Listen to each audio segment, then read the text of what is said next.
Hi, and you're very welcome to another episode of the Mighty Mini Podcast with me, Enda O'Doherty.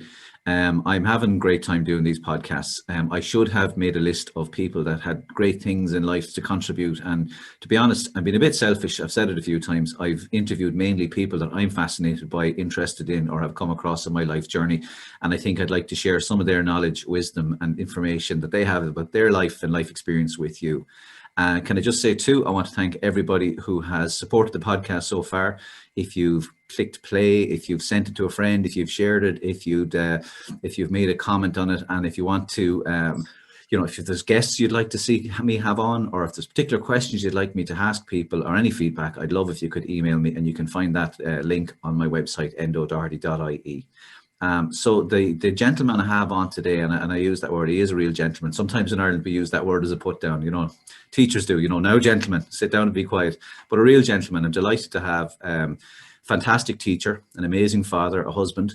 And I start with those things first because I think they're priorities in his life. You probably know him as Waterford hurling manager, winner of the National League, All-Ireland finalist, Munster Championship winner. Look, when I look at sporting people that I have on and coming on, I've tended not to read their list of achievements because it starts to read like a CV and it's a bit cold. And I think there's far more to Derek than just points, goals, and winning matches. So Derek, you're very welcome, and thank you so much for coming on. I really appreciate you having you on.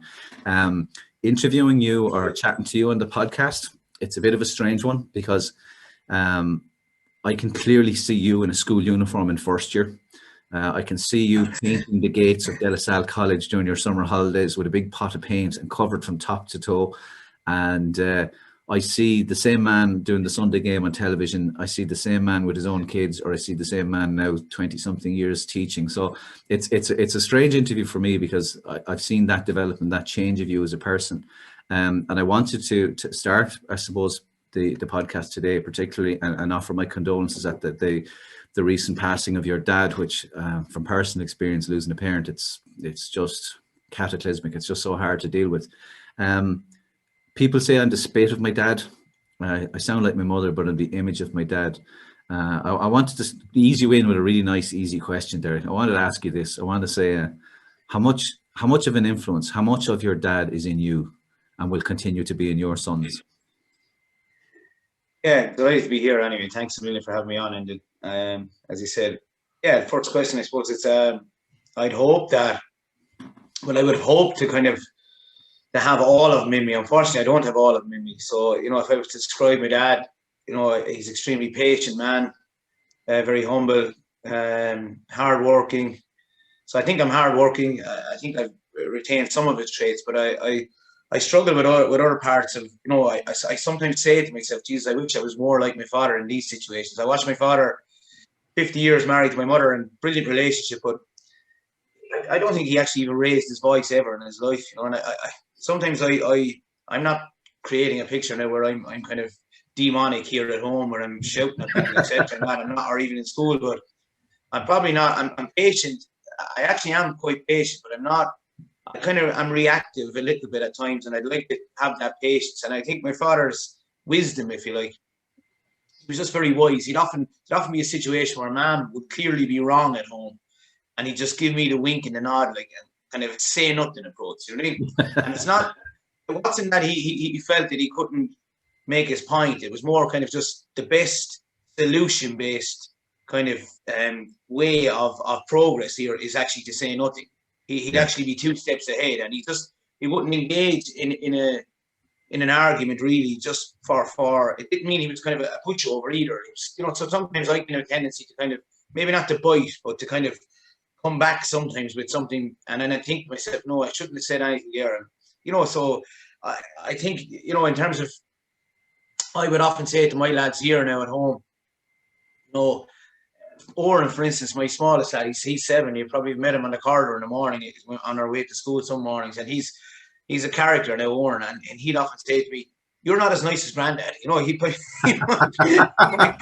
doesn't say a lot. Straight out. You're not as nice as Granddad, and I'd say, "Geez, you know what? You're right, and I need to be better at being more like my father, if you like." And look, it's a kind of, as you described it there, as cataclysmic and massive life-changing experience. Even talking to you now 5 months on from his death, I actually feel sometimes like I'm talking about somebody else. Like I'm actually, Yeah. you know, kind of talking about somebody else. It's, you know, they talk about the processes of grief and what they go through, Yeah. and oil, and you know, I think I'm through the process of kind of I'm nearly there. Not with the journey. I don't think you'll ever be there, but I'm kind of getting there with a kind of realization that I'm talking about someone as if they're not my dad, you know. And I think that's the first step, if you like, and then I can get to the proper grieving stage. Yeah, in your speech there, like you probably aren't even conscious of it, but you drift from he is to he was to he is. You know, you're even grammatically, your brain doesn't make sense of it. I think that the concept of time too, like people often say to me, "How long are you sober?" And technically, I tell people, "Look, it's 15 years coming now since I had a drink," but like the concept of time doesn't apply to some things because I'm just sober this morning since I got up, and I would go to bed tonight, and if I make it to bed tonight sober, I would be bloody relieved and celebrated, but. The same way, like my mum technically last week says she would have been 3 years is her 3rd year anniversary, but it feels like last week. You know, I'm still traumatized. I'm still heartbroken. I'm still saddened by it. You know, Derek. You know, on front of De La Salle College in Waterford, where you've been for the last 100 years, there's big trees, and those big trees have, you know, some of them have stood for a long time because they have strong roots. I'm always fascinated that, you know, I've seen you, you know, work as a speaker. I've seen you in social media and public media.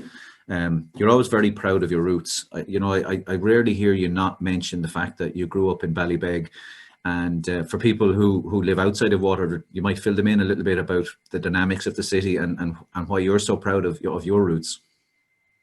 Yeah, well, look, I grew up in Ballybeg, which is a working class area in Waterford City, opposite WIT there, and again, sometimes people kind of they're not they pontificate about where they grew up, but they kind of I had a genuinely just brilliant, ordinary childhood, and no different than probably yourself, and no different than lots of people in terms of. So the huge influences on you within your community are your parents, obviously, your friends, the street, and if that sounds kind of so I grew up on the street, and that's not to say I didn't have, as I said, extremely devoted, loving, caring parents and friends, but we were out on the street all the time, and I always found the kind of the tough love or the hard labor of the street, and I think there was more of an appreciation for everything that you would be able to do in life going forward. The other thing I kind of developed, I suppose, is what I now call positive paranoia, but was probably at that stage kind of I almost had this chip.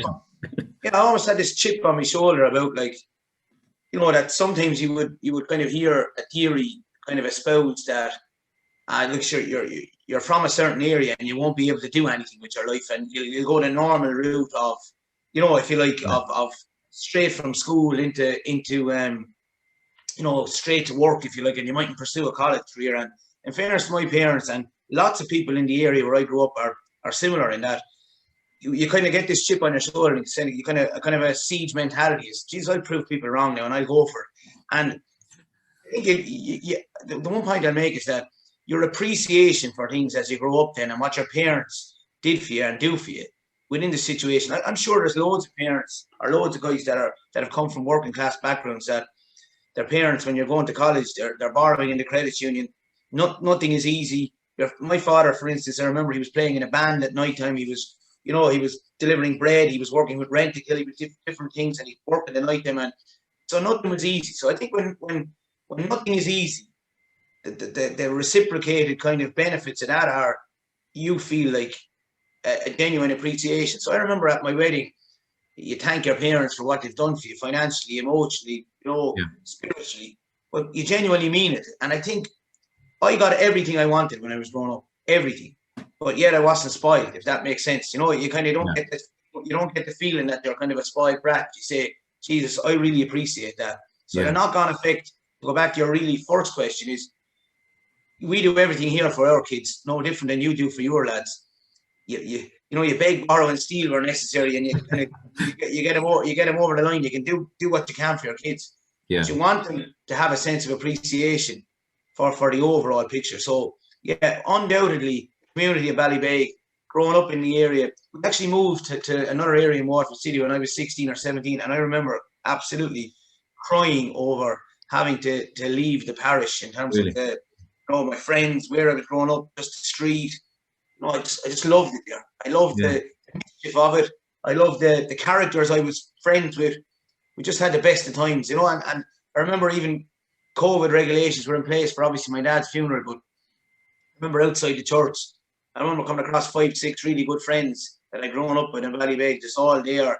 And I just thought it was kind of a little timely reminder of what we encountered when we were young, which was just nothing but good times. Yeah. Do you know, there's a guest who's coming on the podcast this week, a fairly famous person, and their agent emailed me and said, can I have a list of questions, or what are you planning to ask? And I sent an email back saying, not a chance. I said, come on, risk it, and we'll roll the dice and see where it goes. And I'm just laughing here because I have just to the left of the screen here, I have a list of things that I wanted to ask you, or things that I was thinking about, you know. And honestly, we have no rehearsal done for this. This is just off the cuff. But like you said the word 3 times, and I said he can see something on the camera there, because my next question was about love and about courage.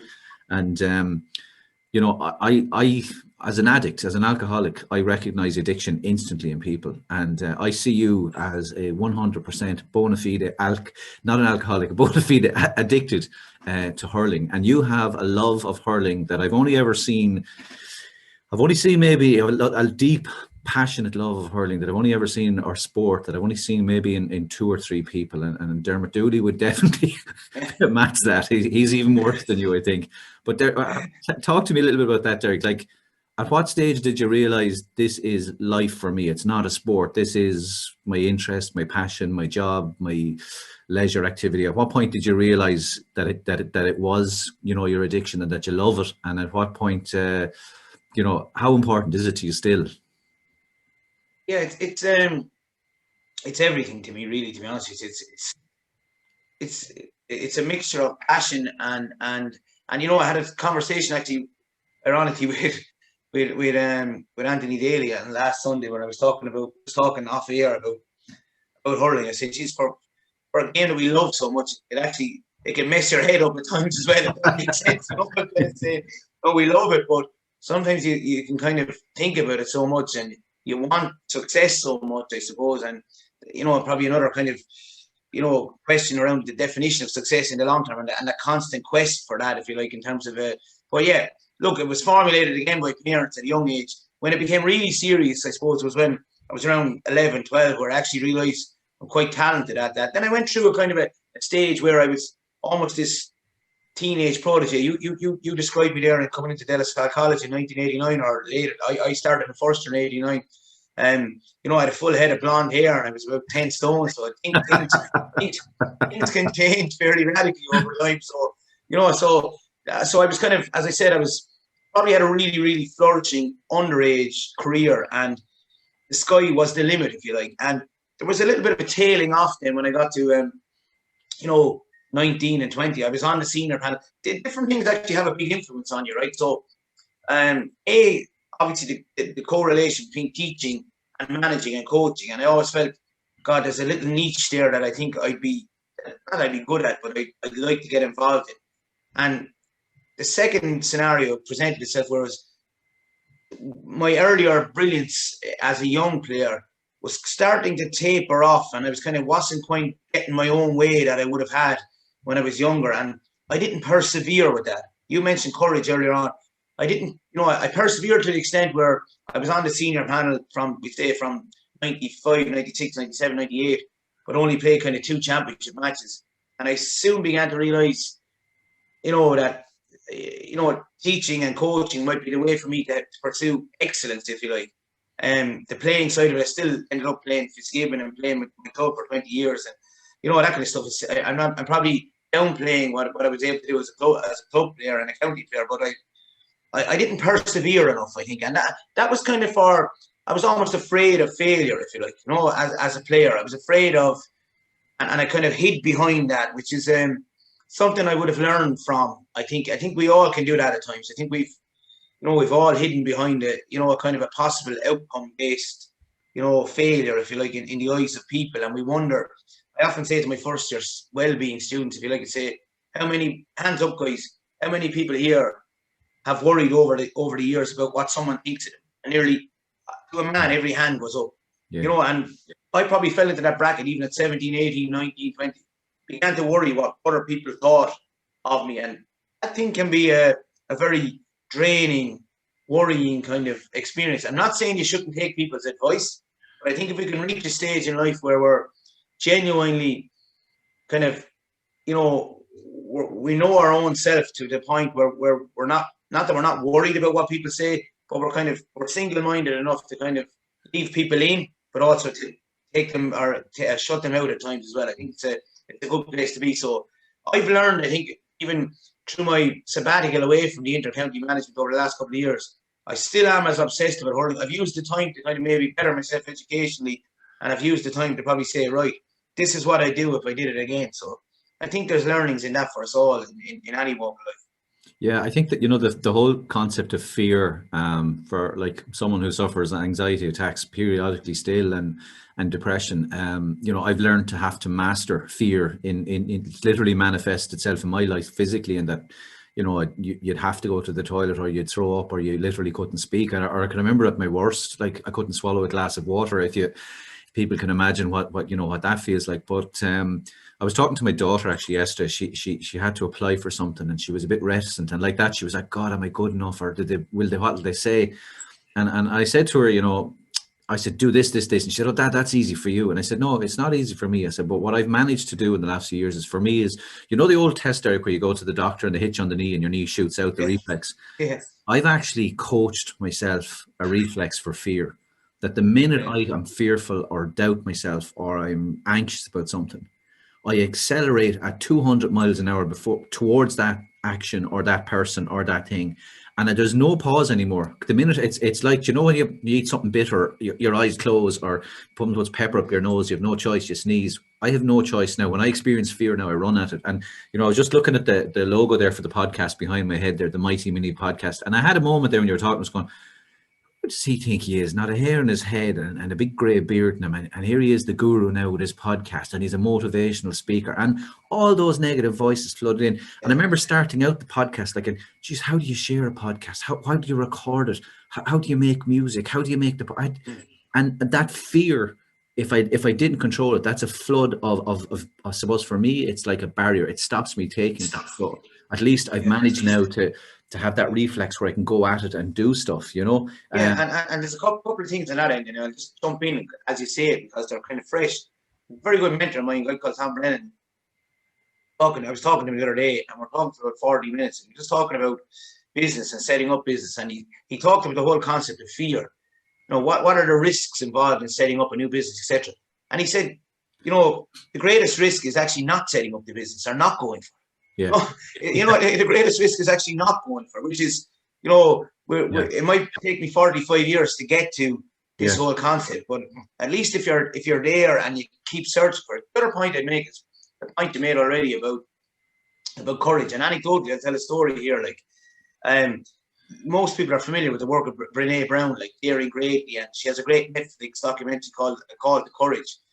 And she tells a great story at the end of the Call to Courage Netflix documentary, where she talks about, she's studied the whole area of vulnerability and shame, etc. And she tells a great story at the end about her daughter being called to a swimming meet. And the daughter is picked for the 100-meter breaststroke. Her daughter is not an unbelievably talented kind of swimmer by admission, if you like. And so the daughter kind of says, look, my friend said I can scratch the heat. In other words, I don't have to turn up. So the daughter is contemplating not turning up to the event, etc. So the parents go to watch. Next minute, the daughter turns up. She gets in the water. She's swimming. And after 75 meters, she says, she looks around the pool and she actually thinks she's ahead, right? She thinks she's ahead in the swim meet. But what she doesn't realize is she's been lapped so poorly, so badly, that the other swimmers are actually out of the pool. So she gets out of the pool, and having come, last by a good bit, right? Yeah. And she goes to her coach, and Brené Brown notices that her daughter still has her goggles on and she's crying underneath. And she comes over to Brené Brown and she kind of says, listen, I was brave, I saw it through. And the concept of seeing something through is something that I'd have a big belief. I have a son in third year, as you know, you're actually his year master, okay? So Fionn. And like, I remember the first year he was picked, right, to sing the solo in the school choir, right? to sing "Oh Holy Night," and as you know in the school. Yeah, I remember it clearly. The different years come up to watch the singing, etc. So Fionn said to me, "Oh, Dad, I'm not being picked now because I'm a teacher's son." You know? And I said, "First of all, you're not, right? You're not that. Forget that, right? Forget that. That's grand." He said. So on the first day, then the 6th years and the 5th years and the 4th years were coming up. So and up he went, and he was fine. The finest, no fear. I stayed away from giving him a bit of space. The usual crack. But he came to me that night. Then he kind of said, "Look, Dad," he said, "I'm not going to do it in front of the 1st and 2nd years, my own group." He said, "I'm not doing it." He said. I said to him, "Look, I think you should step up. Like you should do it and not worry about the consequence. Give them all the kind of spiel that we've been reading about all the years, both of us. And, you know, you should go for it. Don't worry about the consequences, etc." So he didn't do it, right? Yeah. And he told Brother Ben, because he was worried to say some of the lads up in the GA club or whatever, they might say something to him about, you know. And so I have to openly admit that over the years, I've bottled some things when I'm that age, especially, you know, when you're between 12 and 18, you kind of step back. So, but I remember having a conversation with him not so long ago, and he said, "You know what, Dad? I was wrong about that, about the singing. Like I should have gone for that. Like I should have not worried about what other people think." So I think the point I'm making, I suppose, you made an original point about courage there. There's a great line in To Kill a Mockingbird where it says, you know, Derek, I'm going to laugh because right here, I'm going to pause you, and I'm sorry for interrupting, right? Yeah. My next question, you ready for this? It says, Derek, I don't think I've ever heard you speak without mentioning To Kill a Mockingbird. Yeah. What does To Kill a Mockingbird say about courage? That's what I actually have read. Yeah. Brilliant. And look, courage is there's a line in it where he says, "Courage is knowing you're licked before you begin, but you see it through no matter what." You know, like so take a scenario where there's young parents listening to us here now, and their child is going out playing a match with maybe the C team or the D team, and they're going to play they've drawn an A team.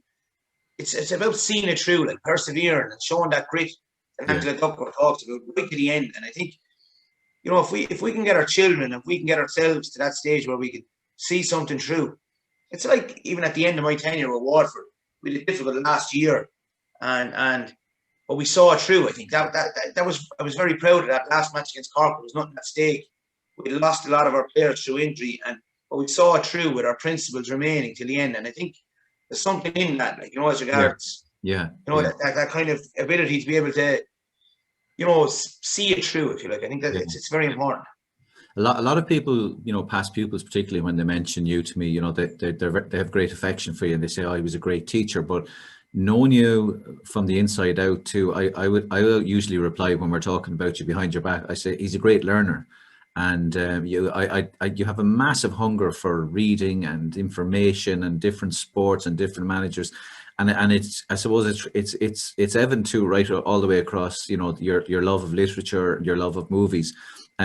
So, you know, my mom and dad, whenever they would have had a glass of wine, their song was Whispering Hope. And I have a friend of mine, and he cannot help himself, but he has to sing You'll Never Walk Alone. We all have our, when we relax with a few beers, we all have our party piece.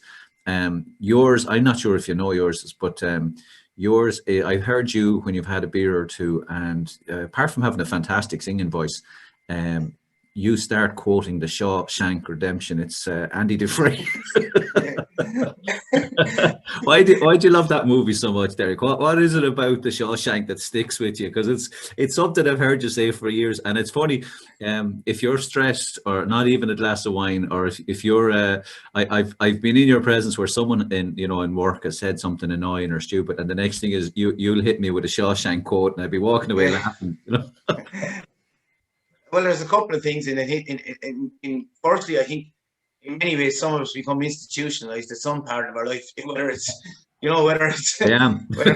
hopefully it's not prison, but it's certainly in an area, in a work situation or in a life situation, we can become institutionalized. And I think there's actually, the contradiction here is that I'm not sure is there a huge amount wrong with being institutionalized if the environment that they're in is very welcoming, is warm, is a learning area as well, a process whereby you're learning. Yeah. The other area is the maxim for, in terms of life, like that's espoused in Shawshank, and is espoused in lots of poetry and books, is the path towards kind of how you should live your life. In other words, seeing things from other people's point of view, being tolerant, not being prejudiced, being open-minded, learning along the way.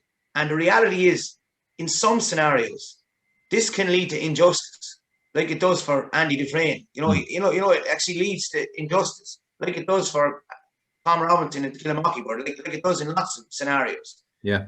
The other, and we haven't even mentioned the R word, as I call it, resilience, right? But the other thing is when you face adversity in your life, right? When you've been knocked, when you've been hit, and like Jesus ended, you've been hit, right? In terms of your own personal battle, I suppose, right? And I would have we mentioned the hurling being your life earlier on. So there's scenarios where we're beaten in a Munster final in 2016 by 20 points, right? In a localized situation. The next day it can be horrendous. It can be absolutely horrible. It can floor you. So you can actually be without qualifying it or quantifying it or defining it as depression. I would say that it's certainly a form of symptomatic, mood drop to the point where you're completely pessimistic and you've immersed yourself to so much in something. When it goes wrong, because you're so emotively involved, it's hard to deal with. Yeah. I remember there's a great quote from the Bible and from Mockingbird, where actually Warden Norton, discovers the little rock hammer in Andy's Bible, and he writes a little note: salvation lies within. So the first point of kind of, I suppose, debate for yourself in your head when something goes wrong is to self-analyze, is to kind of look at yourself. So I would always gotten that from Mockingbird, where you have a kind of a scenario where, right, what's the steps to kind of refocusing? Salvation lies within. The answer normally lies within yourself. Your first port of call on the route to solution is to kind of say, right, did I do everything humanly possible to prepare the team? Did I do everything humanly possible to? And it's not this kind of you're tapping yourself on the back. You're kind of saying, right, because you can put your hand up at the next team meeting and say, look, lads, you know what? I thought about this, and I think I might have got this wrong here. And I think that vulnerability and that bravery and that courage is evident in Mockingbird. And the other obvious one with Mockingbird is the whole idea of hope. The whole, how hope is a good thing, and the different personalities, I suppose. Where you have Morgan Freeman's character Ray kind of talking about, hey, what do you mean? I remember one stage he kind of says, Andy says about personally, he said, did he have a name? What was his name? And it's almost if like naming people in prison they're not humans. They're almost kind of robotic, mechanistic machines. And I think so. There's a real human element to it. And I love the scene at the end where Andy crawls through a river of shit and comes out clean on the other side, and he's just the light coming down on. Yeah, the visual of that, I think, is just a real sense of freedom. It reminds me of when you visualize winning an All-Ireland, or that sense of accomplishment or achievement, if you like, that you could have in life. Derek, I'm really enjoying our chat. My mind is flicking backwards and forwards to different things. Like I said, 2015, when you won the National League, I was very, very blessed and grateful to you for giving me the smallest chance to play the smallest part in that journey. But I don't know if I've ever told you this, but after speaking with the team initially, your first league match that I actually went to as part of the backroom team was down in Dungarvan, and we played Antrim.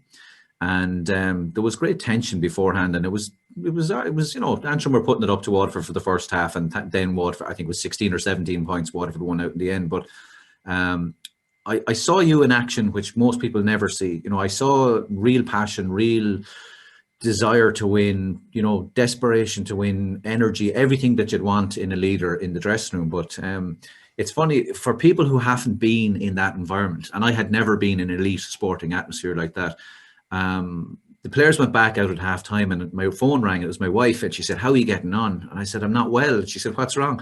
I said, I feel like I've crashed the car. And she said, did you crash the car? I said, no. I said, I feel that pitch of emotion, that what I've just witnessed, what I've just experienced from the players, from you, it's in my mind, right, for anyone listening to this or watching it, right, it's what I'd imagine if you're in the Coliseum, right, and Victor Aurelius II comes in and says, right, lads, there's 16 lines, there's 4 of ye, here's 2 swords, out you go. It was that I was genuinely shocked and stunned at it, and I was amazed how you can go from that, then you switch back to being calm. And I remember too in Wexford Park before the National League semi-final, the team were absolutely humming physically and mentally. They were absolutely flying. And I remember the words that you said in the dressing room, the passion. But I also remember Like it was just bizarre to see how you were able to switch from that, like, you know, in giving the guys that energy, that impetus, then to being the calm, collected leader. Can you talk to me for a little bit about, like, how draining is it to be in that environment, like to have to give that much of yourself? And it's not 10-minute half time, like it's all day, every day. It's the minute you get up to when you go to bed at night. I was just absolutely blown away at the energy, and I was also shocked. I think for anyone who hasn't been involved at that level of elite sport, I was shocked at the level of your work ethic personally, and the team, like what you were putting in was just incredible, you know. Yeah, and look, it's important, I suppose, not to be kind of not self-indulgent here, but look, you immerse yourself in it. I'm only actually coming around from those 5 years, you know, in the last. You're just you're recovering. No, I just, and it's not to say I didn't enjoy every second of it. I did. Bad days, good days. I enjoyed every second of it. Yeah. I think it comes back to the overall debate around leadership, which is that, go back to Goleman's theory around leadership, that you can't be one style on any given day. The styles have to be mixed. They have to be varied. They have to be according to the situation that presents itself. So if you have something choreographed, in other words, you have something planned, or we'll have a route today and I'll raise my voice today, or I'll be extra passionate today. Yeah. I think there's and not alone is it nonsensical, but I think it's choreographed. So therefore it's not organic. It's not part of the natural kind of, you know, process that you're probably engaged in during the match. So it takes its toll, undoubtedly, particularly when it's your own county. And there's sometimes then that you can want things too much. So I'd be conscious of that, trying to get the balance right between emotion and instruction. So, you know, we would have gone deep, as you would have, you know, with knowing a lot of those lads through your work with the lads, etc. That, you know, we have guys on that panel that are experiencing difficulties, relationship difficulties around, you know, different addictions, life difficulties, coming to train and having had a row with the girlfriend or not talking to mum or dad, and then they try and park it for the training. We're no different. We come to training. You're dropping your child, you know, the lads down to my mother's. You're perhaps trying to run here, run there, and everything has to be kind of parked so that your mood and your kind of your persona is such that it's positive in front of the guys, that you're not kind of saying, "Oh God, we're not aligned with how the others are thinking," etc. Blah blah blah. So that takes energy. It takes a good team around you, which we had as well. It takes good people around you to take the heat off you in certain situations, etc. But the sustainability over 5 years was difficult because as I said, you're living it and breathing it. And according as you make progress, the next step then becomes part of the journey, which is why I considered it was a drop off of Waterford 18, 19. Nothing to do with anyone that was involved. More so, the natural trajectory was due to dip. And that's why it came again last year. And I think I expect it to come again this year. So it's, if you can there's times you'll have to be coercive. There's times you'll have to be affiliative. There's times you'll have to be coached. There's times you'll have to be democratic.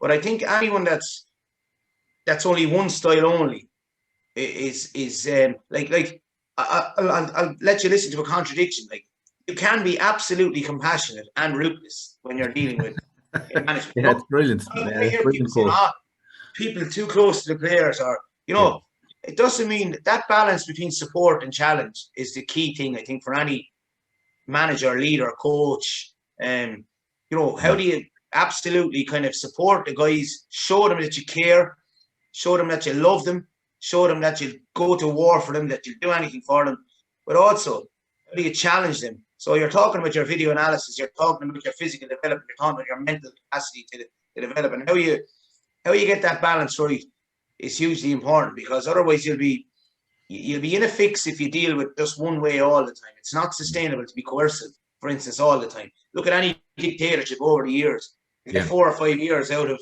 dictatorial kind of, you know, leadership, and then there's a drop off where the people say, right, hey, I've had enough of this. Yeah, it's brilliant. It's brilliant.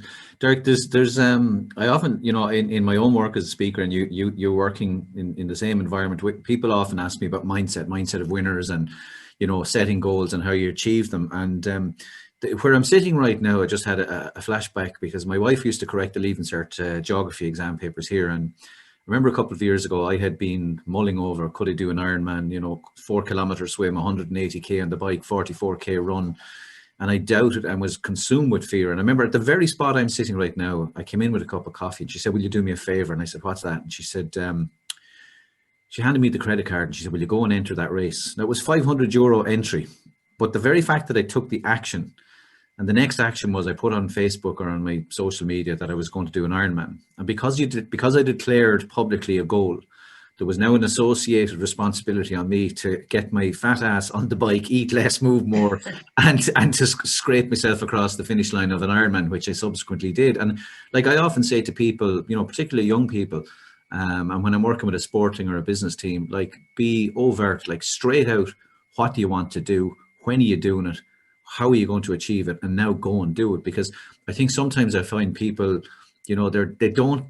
there's a reticent or a fear. If I declare what I want, and I fail, then I'm going to get asked, or I knew, sure, look, 600 points in his leaving cert, sure, geez, he wouldn't get 60, that fella, or he's off to America. He wouldn't find the front gates of the school, never mind America, or, he wants to be professional soccer. I never picked him at PE, so there's that negativity, but putting that goal out there, anyone listen to this, like, put it on the fridge, tell your best friend, tell your parents, tell your teammates straight out, because I'm not saying the goal will achieve, but I'm saying that definitely the actions that you will take will change and responsibility changes. Now, that's probably the longest wind up to a question ever in the world. And the question is this, and I want you to tell people, listen to this. I'm teaching in De La Salle now, 31, 32 years, something like that. My favorite photograph, there's 2 photographs I love in the college. There's one in the study hall on the left-hand side, and it's me at my lowest with kebabs and alcohol, and I looked like a Zeppelin with a suit attached.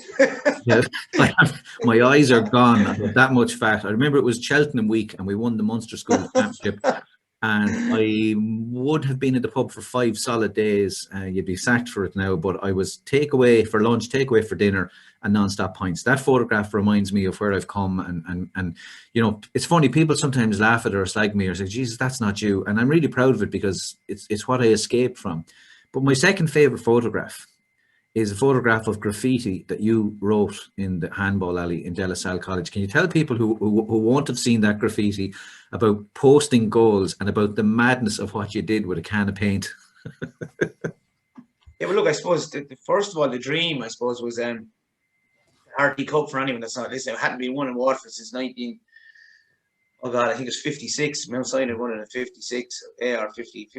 Yeah, I think it's 56 or 53. I'm not sure, but I'll check that out. But so it became a big passion for myself and Dermot. I suppose you mentioned earlier, Dermot Dooley. It's a big passion for winning it, and it's probably the blue ribbon event for senior hurling in Munster, like a hurling competition. And look, we had a group of lads in first year, Philip Manny's group, if you like, Paul Manny's group, all that particular group, and we thought they were a bit special, and we put all our time into them when they came in first year. And I suppose 3 years before, they would have been playing Hardy in 07. So 3 years before, again, we read about the importance of visuals, read about the importance of psychological reminders around the place, and you see they're very evident now in different places, where even if it's a quote or whatever. So we just went up with a can of paint one day, and we put up on the ball alley, Hardy Cup 07, Believe. And this was in 04, we put it up, or 05, 2.5 years before the competition was even materialising or starting. A couple of things with it now. There's a risk factor automatically, because some people see it as gimmicky, Like I'm studying a master's in positive psychology now, and people would have perceived that to be gimmicky, but now people are coming around to the fact that, hang on, there's science to support all these theories, etc. Yeah. But so we would have just felt that, guys, here's the visual, here's the aim, here's the goal. Now, I'll go back to the first chapter for anyone listening on Atomic Habits by James Clear, where the goal can be similar for lots of teams. So you take, if you're preparing for the Hardy Cup, St. Flannan's are preparing for the St. Coleman's, their goals are the same. The key, as James Clear points out, is designing the mechanisms, the processes by which it's possible that you can achieve that goal. So you have the visual, you have the aim, you have the target, you have the dream. The next step is to leap, to go for it. So how do you go for it? So you set up the mechanisms. You ensure that the players are well looked after, that they're behaving themselves in school, that their discipline levels are extremely good, that they're working hard, and you don't have Mr. O'Doherty or Mr. McGrath coming to you saying, Jesus, Philip Manny is not doing anything he's doing nothing in my geography class, he's doing nothing in my Irish class. So what I'm talking about is the setting up of processes around discipline, around behavioural patterns, around life lesson journey, if you like, around that make this process enjoyable but also challenging. And I think when you have the reminder of that, we also rather I suppose cunningly ensure that lots of the guys did transition year as well, which gave them the extra year up against the age, So we had a kind of we ensured that the process would but I think that mindset of having a goal, but having an actionable goal that has processes to support it, and then enabling the guys to see it from a little bit of perspective. This is what we do, and this is why we do it, and you have complete buy-in to the point where you don't actually give an opposition or the outside world too much motivation to the point where that line between confidence and arrogance is there. So we were hunting. Yeah, I think that it's like the journey upwards. You're hunting towards, the goal, and you're going towards it, and and it's like I listened to a really good podcast, the Huberman lab, Andrew Huberman. I'm always listening to him for any of the listeners there as well. The neuroscientist based in Stanford University, he talks about I'm sure you've talked about the growth mindset, which is the ability to learn and not get there yet, and constantly be looking for the yet. And look, I'm not a scientist, but I'm learning about a little bit about this on my course, whereby obviously I love my children, I love my wife, I love my parents, I love my late dad, obviously, deeply. And you love your friends, and you're very close to all your friends. And, you obviously secrete oxytocin and serotonin through natural love of things. But his big process is concentrating on the whole idea of the secretion of dopamine. And science has now proven that, say if I get a penalty here out the back and I score a penalty and I'm playing with the lads and I have to fist up, it's obviously a big outpouring of dopamine there, and I feel the buzz. Yeah. But what Huberman has proven, and what scientists have proven, is that dopamine is also secreted en route to the outcome. So during the struggle. So if you can amplify that dopamine with self-talk, with just a reminder of, hey, I'm on the right track here, small steps, even a small setback. If you can amplify that to yourself, you're on the right route. If you said it earlier, Andy, you made one brilliant point there about stepping forward immediately into the friction, not procrastinating, saying, right, how do I fix it? How do I fix that? How do I deal with that? I would be very proud of, around the time my father was dying, and I'm being very self-indulgent here, but I'd be very proud. I felt, my sister is 5 years older than me, but I felt Nicola was brilliant in the organisation of everything, but I kind of stepped forward in terms of the dealing with the doctors and the brilliant people, Paula Calvert, and the people involved in the oncology unit. I kind of felt that, all right, I'm going to step forward into the hassle here now, and which has made the grieving process a little bit more difficult, because I always felt I was coming up with solutions. Yeah. This is what we'll do for that. This is how we'll do it. And, and you know what? I feel proud of myself for doing that. I'm not going to be ashamed to say that. You'd obviously naturally do it for your father. I'm not taking credit for it. But I would normally kind of leave that to my sister and my mum. I'd say, oh, geez, I don't want to know about it. And I just something came over me where I kind of just stepped forward, if you like. So, again, probably the most long-winded answer you'll ever hear now to a question. Well, in fairness, the wind up to the question took 10 minutes anyway. One of the questions I've asked everyone so far in the podcast, and I'm going to ask you, and you have no prep, so you don't know what's coming, right? So the question goes like this, Derek. You and I buy a DeLorean, and we find that it is the original, and Doc, is it Doc? And I was going to say not Doc Holliday. I can never remember his name. Doc Brown. There you go. I remembered finally. Oh, yeah. So we get into. Got to go back to 1965, Marty. Marty. So instead of Marty, it's Derek, right? And if you want to put one of the kids or your wife in the car, you can. So you lash it up across the car park in De La Salle. You hit 88 miles per hour, and bang, you're back. Right, a month, a year. If you could set that dial. Can you think of, like, in recent years or in your past, a time where, you know, you'd love to go back now and show your lads what life was, or show your wife what life was, or visit you, just to observe that magic golden time in your life. So I think for me, you know, I'd probably go back to, God, I have an answer. I'd probably go back to second year in university, where I met my wife. It was a Thursday evening. It was a double psychology lecture, and God, your man was so boring. I left halfway through it, and I sat down in the cloakroom in the arts block, and there was this amazing looking young one opposite me. And I tried chatting her up, but it was going nowhere. Met her the next day for a coffee. We talked for 7-8 hours the first time we sat down. That was on a Monday, and 2 days later I asked her to marry me. I was 19. Because I tell people the whole time, Derek, I'm not as stupid as I look. I knew she was what she was. I knew she was the right woman. Now, she told me to go away, grow up and go back to your mammy, and I didn't ask her for another 6 years, I think, after that, before I popped the question with a ring for real. But that's when I'd go back to. So what if you were adjusting your flux capacitor, what month or year or time would you go back to? I'll take 2 journeys, right? I'll take if that's all right. All right. The first journey is to just go back, and I've alluded to already, to go back to the green in Ballybeg and bring Fionn and bring Oran particularly. And I think Sarah experienced similar when she grew up in Lismore Lawn and in Lismore Park there. Just to go back to the summer of 1989, I was in first year, like, so summer of when you're 12 or 13 on the green. And I'm talking about the daily routine. Get up, the Euros are on, or the World Cup is on, and you're playing Wembley in the green.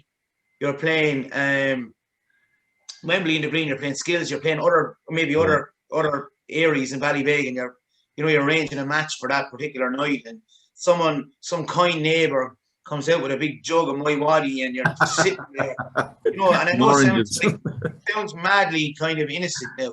Yeah. Right, and you're just playing, and you're just, you know, you have a game a week, it's called skills or Wembley, and you have to volley the ball into the net. Yeah. Then you have a kind of a, you know, a moment of mischief during that particular day, then, where you have the neighbour that we all fear, like, you know, and the ball goes in over the wall to their house, and they come out with varying degrees of threat over the years, and you get brave and you shout something from you, and then it comes to the evening time then, and you say, right, if there's a few girls hanging around, and you have, you know, you're chancing your arm, or supposed to be, for want of a better phrase, you know, you start the whole process of maybe meeting someone for the first time, and you think you're in love, but you're not in love, but you know, and you're trying to guise that from your strictly devout parents that don't want you meeting anybody till you're 17. You know what I mean? It's you know, so like that's one of the journeys. Yeah. I suppose the second journey, I suppose, would be kind of just a very personal journey, in that obviously I've talked about my father dying and all that, but I tell my Oran and Sean every night, like, that I love them and I'm proud of them, you know. And I want to get this right now, because my father and mother love me and Nicola unconditionally, like, as regards like what they did for us and what. But it's different eras. There's been societal changes, you know. Yeah. So like my father would have never said to me, "I love you, Derry." But he didn't have to, if you like. Our mum would have never said, even in her. So I wish I could go back and just tell him a little bit more, rather than the time he was in his bed in UHW dying. I love you, Dad. I'm proud of you. So I wish I could go back and kind of tell him that, if you like, you know, and tell him how much he's, thank him, if you like. Just be really thankful for what he's done for me. Now, I think he knew, so I'm not sure is it the proper journey back to tell him, if you like, to go back and even those times that I remember he came in with a portable TV. I'd say it was 1987. I'd say I was telling the lads that are more, we were 11. And at the time, now, portable TVs were a big deal. They were like these big microwaves. You know? Cool. They were cool, like, and we were just so blown away with this portable TV at Christmas. And I just remember thinking, this man is the best man ever, but not telling him. Maybe he knew as well. I think he knew, but it's just I'd like to be able to tell him. You know? Yeah. I think one of my, like, I mean, I didn't know your dad at all well, but, you know, for me, if, you know, when we spoke about him, the memory that comes to my head is him walking across De La Salle car park with, say, holding Fionn's hand from, you know, very early. He would have been doing drop-offs and collections, and, you know, the two of them would always be chatting and always smiling, and there was such an affection and bond there, you know. And he was like, I often see the grannies and the granddads going into St. Declan's, and he was obviously proud as punch that this was his grandkid, you know, that it was, it's a lovely memory. It's a lovely memory. Derek, you know, like, I suppose I've also asked people, the last few months have been hard on everyone, you know. COVID-19 has been you know, a disaster for nationally, and it's been a real test. But I was on a radio station there a few weeks ago, and they got a good feedback in, because the guy who was interviewing me continued to ask misery and dark questions, and I continually made fun of COVID-19 and what was going on in our house and what was going on in schools, and you know, that I like. There was a lot of positive things. Is there any positive what did you enjoy in COVID-19? And I even feel guilty saying it to you, asking people, but like, there was good stuff around. There was positive changes. What did you enjoy in COVID-19? Well, look, we sat down as a family for, you know, we weren't running and racing as regards having to be at a field here or having to be there. We watched good old fashioned TV in the night. And not good old fashioned TV, but we you know, I know everybody mentions Netflix and everybody mentions this or whatever, but we actually talked more. We had our dinner more at the table together. We went on walks together. I suppose we acknowledged as well that there was a period of frustration for us all with what's happening, and we kind of said, listen, this is going to be hard. So we were able to play more, if you like. We were able to kind of go back to a little bit of what we talked about my time in growing up, which is, you're out the back playing a bit more, you're helping each other out, you also kind of, I think what you do, you're planning a bit more as well, the opportunities. Like I'm not really a pub person as such. I don't go to the pub a huge amount. I might have a pint after the games. I'd rarely have a drink here at home, believe it or not. I just won't, but I have a few pints because it kind of loosens me a small bit, you know, like, and you know, after a game, if you like, but not a huge amount. And I just said to myself, Jesus, Jordan, I said, you know what, I'm going to go to the pub a bit more, even if it means just having a Coke or having a Lucozade. And I'd actually, you know, personally, I kind of say to myself, right, I think I'd actually walk into a pub on my own now with the paper and get a tea or a coffee or a pint. Even just to be somewhere else, if you like, just for a while, you know. And so I actually enjoyed I found the last lockdown a little bit harder than the other lockdown, because, as you know, we're in school and we normally get great energy from the boys, and it's just been hard on the lads in school, and you know, you normally feed off their energy and their motivation, and you learn a huge amount from them. So I think we've spent a huge amount of time teaching the last few years, doing kind of group learning and collaborative approach in classroom, etc. That's gone to a certain extent, and we hope to get that back, if you like. So look, I've used it as an opportunity to grow and to learn and to I think I'd just be happier, you know. I think I'd be happier, less harsh on myself as well. I think that's the key thing. Do you know, I agree with you 100%. We ate more as a family. We spent more time together.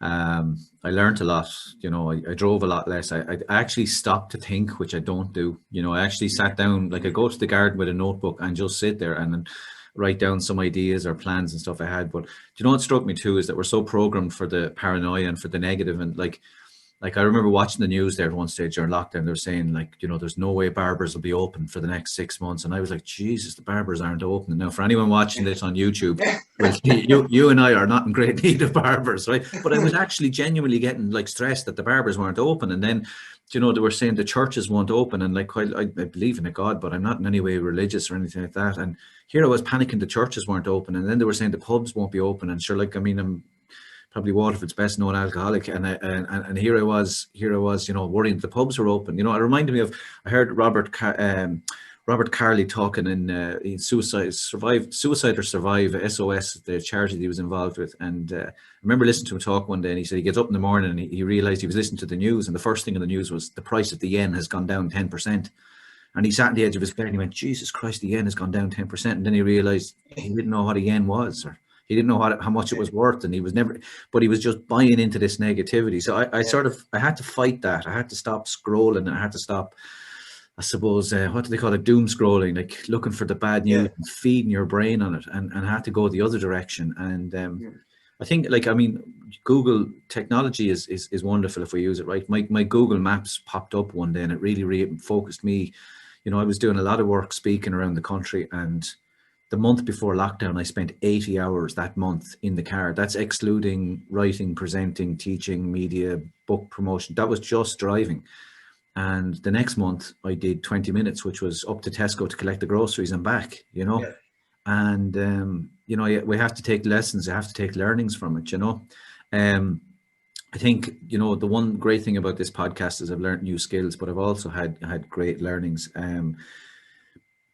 It's really hard to find a wrap up, Derek, but all I will say to you is I've always enjoyed your wit. I've always enjoyed your wisdom, and I'm doing a presentation for a company next week, and it's a bit, they're having master classes, so I'm being wheeled in as the master class in resilience. But I really felt I got a master class today in terms of the wisdom and knowledge, and I really appreciate you coming on. And I really hope we can do it again. I apologize if the questions were that hard. God, I gave you a hard time. Thank you so much for coming on. Thank you so much. And thanks for everything. Mind yourself. Yeah.